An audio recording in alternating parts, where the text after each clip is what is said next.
Well, hi there, and welcome back to another shit show that is SCP versus 40K. Hey, I got a quick question for you. Why the heck aren't you subscribed? Because according to my analytics, about 75% of you guys that watch my stuff ain't subscribed. Here's the thing, why don't you change that and hit that subscribe button? It's free. It's free real estate. Why not?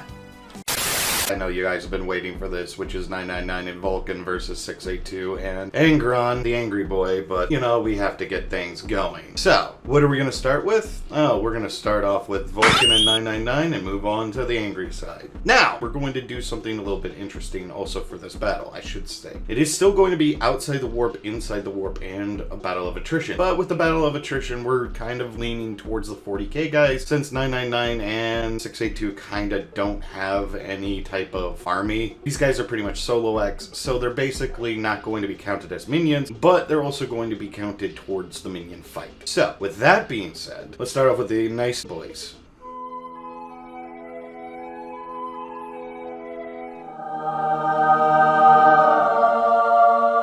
Starting out with Vulcan, he is pretty much immortal, unkillable, and can come back from a single drop of blood. He also has been rumored to have the Emperor's perpetual ability, that he basically, if Vulcan dies, he can come back more or less instantaneously through another birth. It's more or less, he can't die no matter what. He is considerably one of the tallest space marines, well, Primarchs I should say, at a whopping 11 feet 8 inches, when most of the Primarchs aren't even close to that, only sitting at around 10 feet at the tallest. He is considerably one of the nicer of the Primarchs and has the best morals in his heart. However, he does have a weakness towards family. Any family members he kind of does not wish to fight, nor wish to engage in a fight. He also has the tendency to be short-sighted in thinking that the few outweigh the many, and also has a slight inversion complex. He basically prefers to save people than actually do damage to enemies. Now, with 999, it's pretty much same thing as Vulcan. He's pretty much indestructible. The only way to actually truly kill him is destroy him on the subatomic level, which nobody's been able to do yet. Also, 999 has a weird ability that if anybody touches him, they basically become calmer and happy.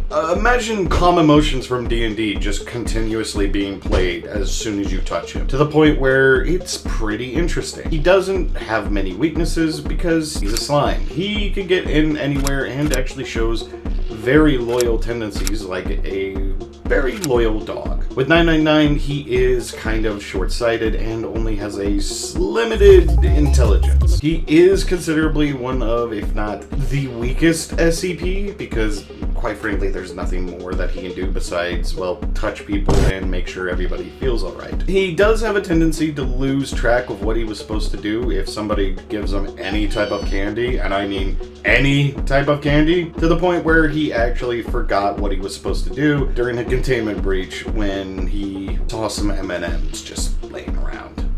Ooh, a piece of candy. Ooh, a piece of candy. Ooh, a piece of candy. Now, let's get on to their scores. When it comes to it, we're going to do both of them at the same time, and it can range or differ the abilities, which are Strength, Willpower, Trickery, and Minions. Strength. That's a big old 10. We're talking about two of the notable good boys. 999's ability to make anybody passive basically would help Vulcan with anybody who is a little bit of a troublesome bastard. And the fact that Vulcan and 999 can't really die even though how hard you try, it's pretty good on the strength part. Willpower, I'm gonna have to give him a fucking 7 due to the fact that both have their tendencies to deviate from their morals if anybody, certain things, or people are involved. When it comes to trickery, that's a whopping 10. We're talking about two immortal beings that basically complement each other to the point where there is no way you're going to defeat them. Now, with minions, we're only going to be talking about the salamanders and their successor chapters, which are the krakens, black dragons, and a couple others, which, holy mother of Joseph, you're going to have some fun trying to fight those bastards. So they're going to be at a solid 9. They do have their own faults and their own problems, so a 9 is fine. Now, let's move on to the angry boys.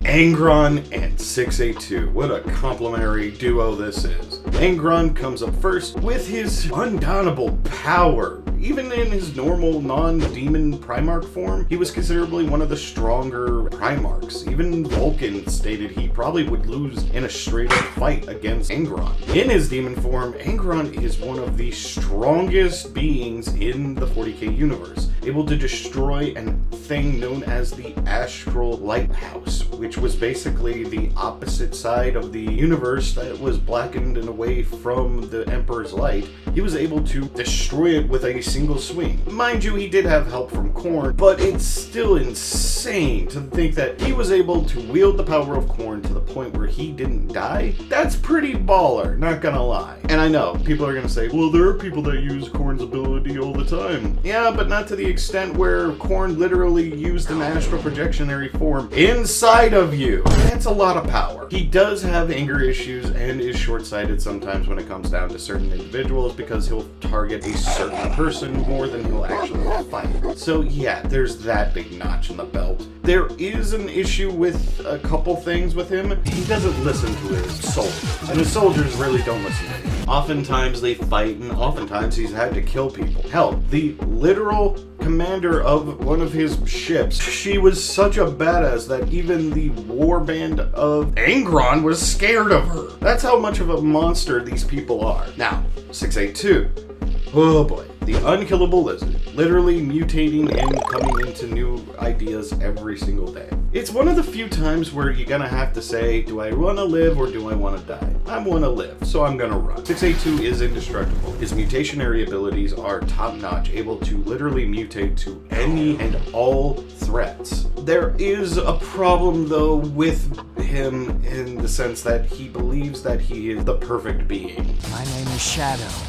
I'm the world's ultimate life form. Oh my god, bro. Oh, hell no, man. What the fuck? Now, he is very intelligent to the point where he is able to do certain things, but he is very arrogant to the point where it shows vastly. Now, let's move on. With their strength, I'm gonna give it a solid 10 as well because, well, this is insanity. These guys are literally the toughest of the tough, the strongest of the strong, and the most powerful.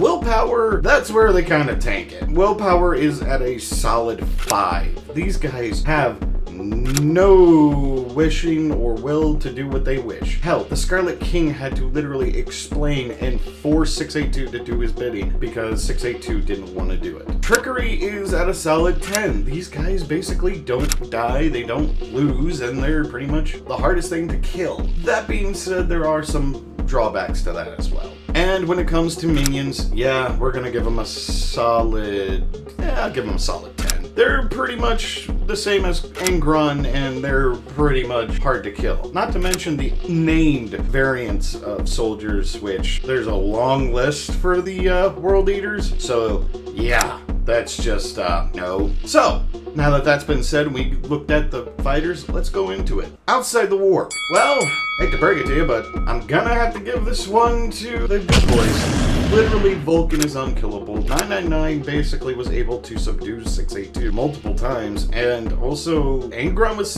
999 would be interesting, because the simple fact is he would lose faith in Khorne and then immediately get ganked. So yeah, when it comes to inside the war, ooh, that's where Angron and 999 don't go near each other. Khorne would basically be making every effort to hold Angron in. So yeah, plus with the fact that they're in the war, Angron's not going to even go near 999. He's basically going to be on the other side. 682 is basically going to get boosted up, and it's just going to be a slaughter. Now, when it comes to minions, this is where it gets a little tricky. And actually, I'm going to leave this to you guys in the comments section because, quite frankly, this was such an interesting battle tactics because there's so many named characters on both sides of the fence that it would be near impossible. 682 would have the upper hand and actually carve through a lot, so would a lot of the named characters. Angron and Vulcan were basically going to be neck and neck, and 999's more or less just going to try to keep everybody either keep going or going to slow down the advance of Angron's side. But at the same time, Angron's side